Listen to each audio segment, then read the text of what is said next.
She's a world-class assassin with perfect aim, yet she deliberately placed the role of a complete amateur in front of her boyfriend. Her boyfriend flashes a mischievous grin and picks up the airgun, eager to show off his marksmanship skills. As he hits the target dead-on, Pete smugly claims it's just beginner's luck. Beginner's luck.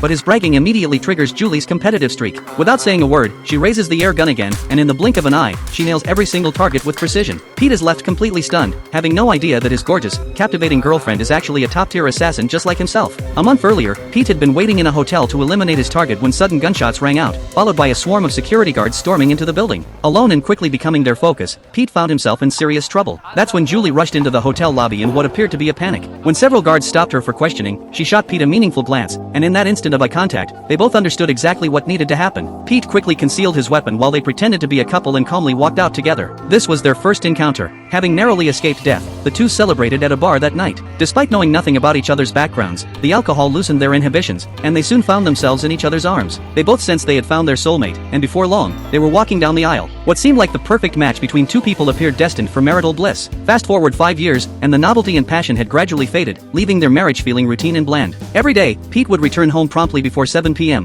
making sure to slip on his wedding ring before entering and wiping away any bloodstains from his collar. His wife would have an elaborate dinner waiting, and they'd make small talk over their meal. Afterward, Julie would show him the curtain she'd carefully selected, hoping for some praise from her husband. If you don't like him, we can take him back. Okay, I don't like him.